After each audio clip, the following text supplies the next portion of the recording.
ఇదైతే morning routine blog అనమాట. Morning blog అంటే మార్నింగ్ లెగంగానే మనం ఏం చేసుకుంటాం చెప్పండి. ముందు పక్క బట్టలు అవన్నీ మడత పెట్టుకొని నేనైతే ఫ్రెష్ అయితే అయ్యాను.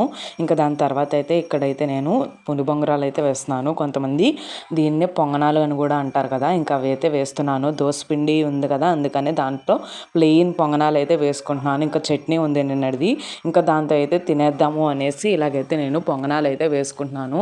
చాలా టేస్టీ అండ్ సింపుల్గా వేసుకోవచ్చు. దీంట్లోనే కావాలంటే మీరు వెజిటేబుల్స్ అవన్నీ కూడా వేసి చేసుకోవచ్చు. ఈరోజైతే నేను ప్లెయిన్ అయితే తింటున్నాను.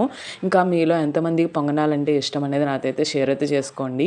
ఇంకా చట్నీ ఉంటే చట్నీతో అయితే నేను ఎంజాయ్ అయితే చేస్తున్నాను. నా మార్నింగ్ రొటీన్ అయితే ఇలాగే ఉంటుంది. బ్రేక్ఫాస్ట్ తర్వాత పనులు అవన్నీ కూడా చేసుకుంటాను.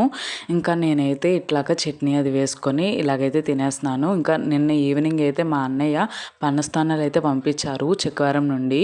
ఇంకా వారాహిదేవి పూజ అయితే చేశారనమాట. ఇంకా అక్కడ పెడితే అవి అయితే నాకు పంపించారు. చాలా టేస్టీగా ఉన్నాయి. మా కోసం పనస్తాన్లు పంపించినందుకు చాలా చాలా థ్యాంక్స్ వంశీ అన్నయ్య.